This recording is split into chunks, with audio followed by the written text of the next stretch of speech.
So welcome everybody. Unfortunately, I wasn't here last week, which was the beginning of our kind of next series of talks. So I wasn't here for that. But Ajayasraddha asked if I would pick up tonight. I think he's away, so is Pastor Raja. So I said yes to it, and then I was saying earlier on, this is probably my excuse in place. My partner's mother died Christmas Eve, so it's been a very strange time, just a really strange time. And the funeral was yesterday, and it was miles away. I don't know, it puts you in an odd place, doesn't it, for a while? It kind of, even though it was expected, it's kind of just like, whoa, you know, it really makes you think, doesn't it? And I think I should stay in that place where I'm really thinking about my days and really kind of make the most of it. You know, I'm going to get up tomorrow morning, I'm going to do this. And have I? No, I haven't. So we were only at the funeral yesterday, so I'm boding hugely well. But you see this person, don't you? You know, you look at the coffin and you think this person all their life and their stuff and their habits and their good times and their bad times and yeah, it does make you think. It does make you think. So was it Ajayasraddha that kicked this off last week? Was it? Yeah. So I'm doing the ignoble quest. So that's what we're going to look at tonight. I want to have a decent chunk of time for discussion groups. So somebody will be appointed to put people into groups, because I don't seem to have ever got that skill. I do try, but you know, at my age I've kind of given up. So and we can spread out a bit, can't we? There's nothing going on in the library, is there? So we can let's spread out and have a decent look at this, because I think it does need some discussion. So when I started looking at the ignoble quest, the first thing I saw was this, and it's about the Buddha giving a talk, and it's written in that very kind of repetitive, you know, kind of way, which I kind of like, you know, because it just goes over and over and over and over. But we can't even afford a tissue in our house. Oh, sad, isn't it? Yeah, so I wanted to read this first, because this is what the ignoble quest is. The ignoble quest being the false refuges, which we haven't actually looked at the material on some level, we will all be familiar with. So this is the Buddha about to give this talk. So the Lord, having entered the hermitage of the Brahmin Ramakar, sat down on the appointed seat. As he was sitting down, the Lord said to the monks, "As you were sitting down just now, what was your talk about, monks? What was your talk that was interrupted?" "Lord, our talk that was interrupted was about the Lord himself. Then he arrived. It were good, monks, that when young men of families such as you, who have gone forth from home into homelessness, out of faith, are gathered together, that you talk about Dharma. When you are gathered together, monks, there are two things to be done: either talk about Dharma or noble silence. These monks are the two quests, the noble quest and the ignoble quest. And what, monks, is the ignoble quest? As to this, monks, someone himself liable to birth seeks what is likewise liable to birth. Himself being liable to aging seeks what is likewise liable to aging. Himself being liable to decay, himself being liable to dying, himself being liable to sorrow, himself being liable to stain, seeks what is likewise liable to stain. And what, monks, would you say is liable to birth? Sons and wife, monks, are liable to birth. Women slaves and men slaves are liable to birth. Goats and sheep are liable to birth. Cocks and swine are liable to birth. Elephants, cows, horses, and mares are liable to birth, gold and silver. These attachments, monks, are liable to birth, yet this man, enslaved, infatuated, addicted, himself being liable to birth, seeks what is likewise liable to birth. And what monks would you say is liable to aging? Sons and wife monks are liable to aging, women slaves and men slaves, goats and sheep, cocks and swine, elephants, cows, horses and mares, gold and silver are liable to aging. These attachments, monks, are liable to aging, yet this man, enslaved, infatuated, addicted, himself being liable to aging, seeks what is likewise liable to aging. And what monks would you say is liable to disease? Sons and wife monks are liable to disease, women slaves and men slaves, goats and sheep, cocks and swine, elephants, cows, horses and mares are liable to disease. These attachments, monks, are liable to disease, seeks what is likewise liable to disease. And what monks would you say is liable to dying? Sons and wife monks are liable to dying, women slaves and men slaves, goats and sheep, cocks and swine, elephants, cows, horses and mares are liable to dying. These attachments, monks, are liable to dying, seeks what is likewise liable to dying. And what monks would you say is liable to sorrow? Sons and wife monks are liable to sorrow, women slaves and men slaves, goats and sheep, cocks and swine, elephants, cows, horses and mares are liable to sorrow. These attachments, monks, are liable to sorrow, seeks what is likewise liable to sorrow. And what monks do you say is liable to stain? Sons and wife monks are liable to stain, women slaves and men slaves, goats and sheep, cocks and swine, elephants, cows, horses and mares, gold and silver are liable to stain. These attachments, monks, are liable to stain, yet this man, enslaved, infatuated, addicted, himself being liable to stain, seeks what is likewise liable to stain. This, monks, is the ignoble quest. So now we know. You just have a cup of tea now.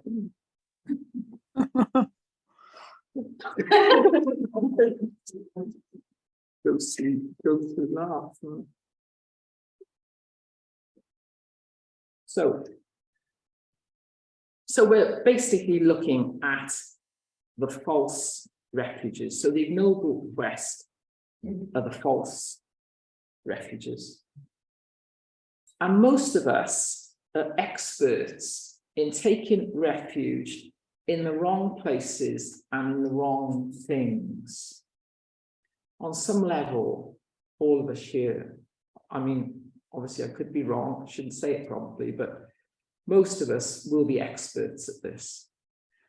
So we take refuge from our stress, emotional problems, our relationships, in anything that we believe on some level will provide us with temporary relief. We take refuge in food, money, our home, TV, entertainment, alcohol, drugs, sex, even work and relationships. The list is endless. And all these things are not by nature refuges, but if we desire to relieve our dissatisfaction, stress, and unhappiness, and think that these things will bring us what we want, we are actually using them as a refuge. There could be anything, could be anything. And I was thinking when I was first around the Buddhist center, I was hugely involved in the Buddhist center, like hugely involved. I think I spent longer in the Buddhist center than I did in my actual house. I used to do classes there 2-3 times a week. I used to clean there. I was just literally lived at the Buddhist center. And Surana, who some of you will know, he's unfortunately died since, smashing guy. And Surana was, yeah, he was wise, Surana. And he said to me one day, he said, I think you're overly involved in the externals. And he said, I want you to take a step back from all the doing. There was a lot of doing. Because I was always the person that would do, you know, if I was asked, I would do like virtually whatever it was, you know. Yeah, I just loved it. I just wanted to be totally kind of involved, you know. And he suggested I just take a step back and sit back and see what my practice is about without all the involvement.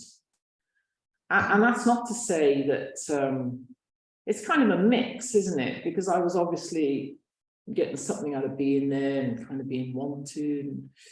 It was filling some sort of need in me. But there was a lot of good being done as well. So, you know, it's a funny area, all that, isn't it? But I did step out of it for a while. And so I was able to just sit back and look at what was going on for me, look at what my internal process was without the, and there's a this, and there's a that, and now it's Wednesday, I'm doing this, and I, you know, without all of that stuff, you know.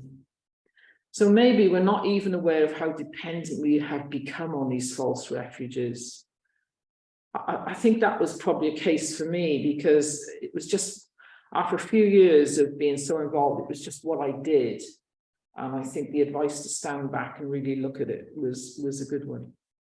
So it's often only after they fall apart that we realize this dependency. You know, sometimes when we stand back and take an honest look at our life and behavior, we can really take on board what we are doing. And it can be disturbing to see that most of what we put our energy into, as encouraged by our modern culture, is an attempt to satisfy an insatiable need to consume. And apparently, far back in the 8th century, Shantideva recognized that we all seek happiness, and yet we are constantly creating the causes of suffering.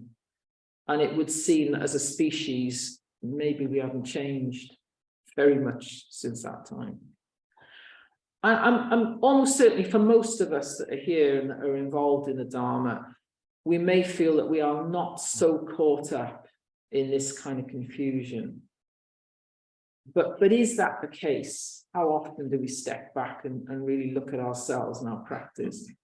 Are we doing the same kind of things, but on a more subtle level, which is good as well. It's good that we're seeing that and it's becoming more subtle. You know, we know that the next drink, or in my case, a bar of chocolate, will not bring us lasting happiness.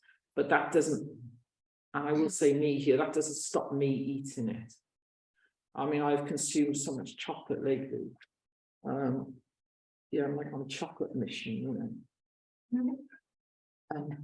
And we know it's not going to make any difference, don't we? Like, we came at this funeral yesterday and we were both a bit kind of shell-shocked, and then we got like a 5-hour drive home. So where did we go? Let's go get some chocolates. We must need it. We must do, you know. So that's what we did. We just chatted, sang for 5 hours and ate chocolate, basically. You've got to do that sometimes. You know who your friends are if you can sing with them in the car, you know. Got to remember that one. So the fact that we are in a Buddhist center means that we've already decided that we want something different. We want things to change. And for most of us, we probably already have made changes in our life and are taking refuge in something that we feel will bring us a deeper happiness, namely the Dharma. I quite like this idea as well. This isn't my idea. I read it somewhere. Taking refuge is sometimes being called taking a safe direction. I like that, which is an interesting way of looking at the idea of a refuge. And when I do these talks, I always like to look at what the dictionary definition is. So the definition of refuge is shelter or protection from danger or distress. and the opposites of shelter being danger, exposure, peril, and endangerment. And I think for me, I think I often feel I need protection from myself. You know what I mean? I often feel in that place I need kind of protection from myself. You can have a look at that in our groups.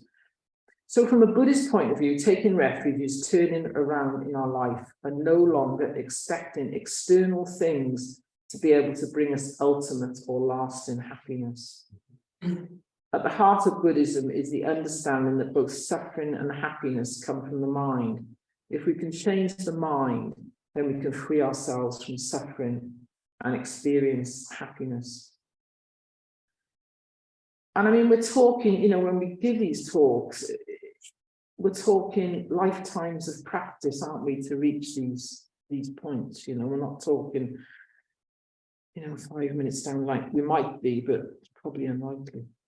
So to reach this understanding doesn't imply that we abandon our life and stop doing everything that holds some meaning for us. And I think the big thing to remember for all of us that we're human, aren't we?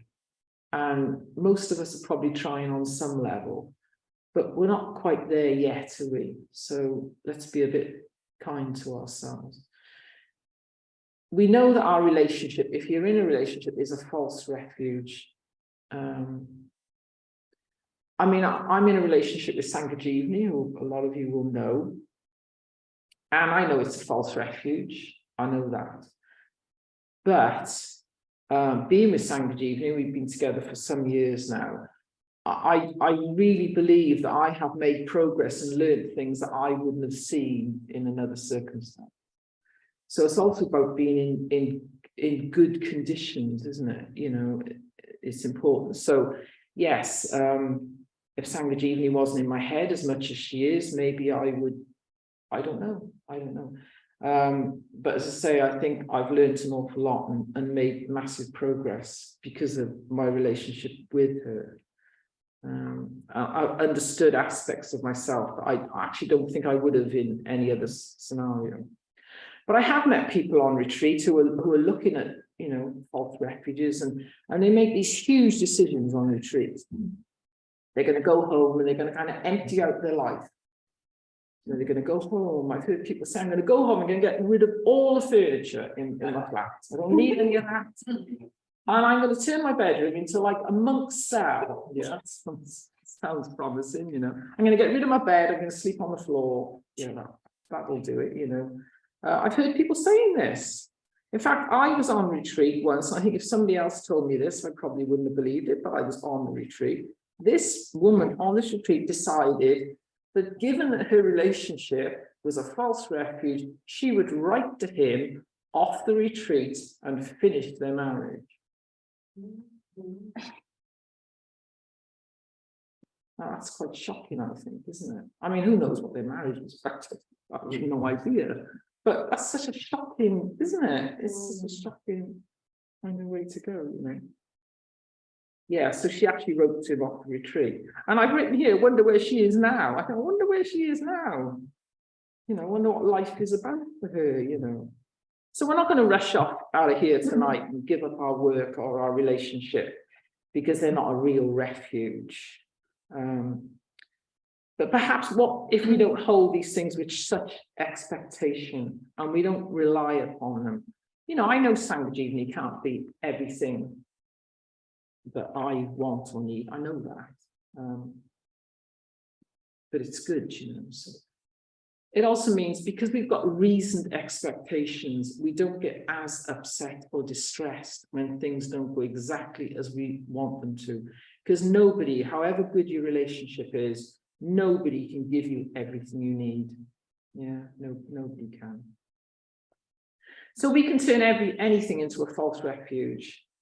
And I read this piece, and I'm going to read it because I just thought it was so interesting. Because I think we can kind of kid ourselves, can't we? Sangha and I were talking about this tonight because she lived at Tawaloka for 5 years. So she's lived in communities before. She got a real experience of living in communities. And it can seem like the ideal conditions, can't it? You know, they're surrounded, they're immersed in it. And you would think, well, that's the ideal. But it depends what you're doing with those conditions, doesn't it? It depends what you're doing at the retreat center. If for you, it's kind of an escape, it does depend what you're doing with it. It's not necessarily, I'm not saying that's the case for everybody, but I just think you've got to be careful. You could be having an amazing experience working in Tesco's in the middle of Birmingham, couldn't you? With all the noise and the chaos. Or you could be having a very difficult experience in the peace and quiet and supposedly ideal conditions of a retreat center. It does depend what you do with it. But I thought this was really good. So this is about looking for refuge in all the wrong places. And I just thought it was really worth a read. So we take refuge in food, money, our home, the TV, entertainment, alcohol, drugs, sex, even work and relationships. The list is endless. So what this chap goes on to say is, after entering the world of Tibetan Buddhism during my early years, the teachings I received were so radically different, so exciting to encounter, and so profound that I was hungry for more. I recall the hours and hours I spent listening to extraordinarily profound instructions and taking reams of notes. I felt that I had found something priceless that would radically change my life. However, after 4 or 5 years of constant study, it began to disturb me that I had received a mass of teachings and taken endless notes, and yet my emotional life was still a mess. I thought, taken refuge in the Dharma, but all the practices and knowledge I had accumulated didn't seem to be helping. I remembered going to see a Tibetan Lama who was teaching a group of us Tibetan language at the time.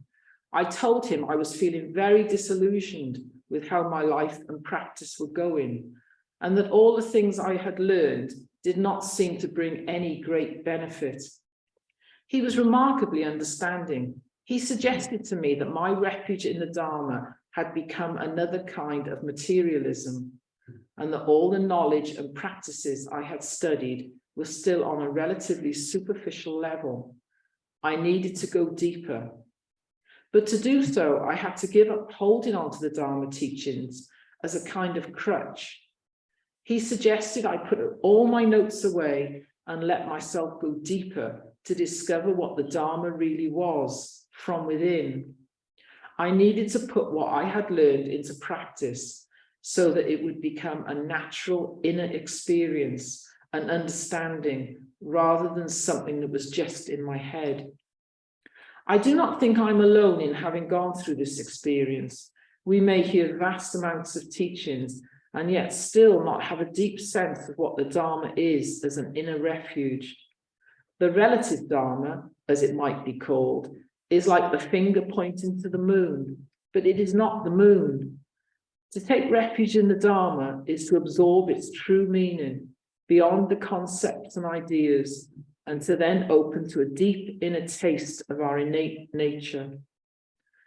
There is a famous story told of the Indian scholar Naropa, revered as one of the greatest, most knowledgeable debaters at the University of Nalanda near Rajya, India, during the late 10th and early 11th century.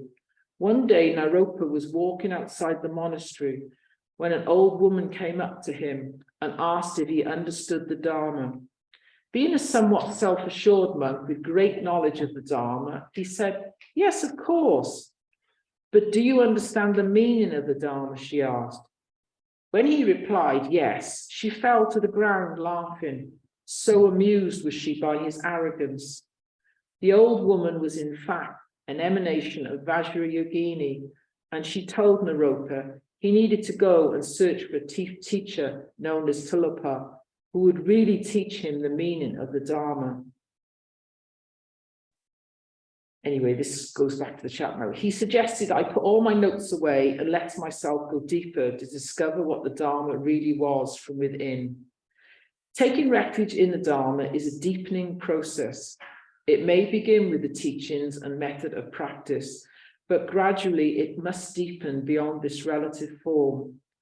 Often we speak of relative Dharma and ultimate Dharma, where relative Dharma is a collection of teachings and ultimate Dharma is the realization of emptiness or the nature of mind. When we experience the essential pristine nature of mind, then we have tasted ultimate Dharma. As a refuge, the primordially pure, empty nature of mind is an incomparable resource.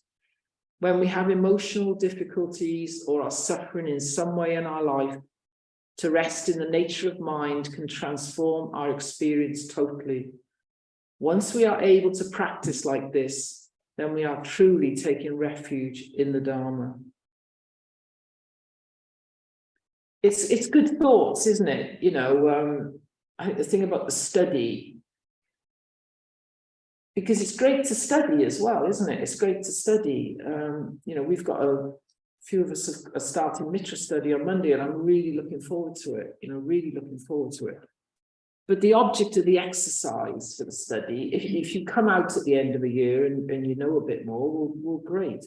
But it's us building Sangha, isn't it? It goes beyond the actual, I now know the this, that, and the other, you know. So I just think that's a really good article. That. So I want us to go into groups and have a good discussion about this. So I've written down, I mean, you can talk about whatever. I don't mean literally whatever, but let's have a look at these false refuges. Let's have a look at. Right, okay. So there's the obvious false refuges, isn't there? There's the drink and the drugs and chocolates and all the rest of it. But what about the false refuges? You know, the more subtle. Do we recognize these more subtle false refuges in our lives? Yeah. That's what I think it would be good to discuss.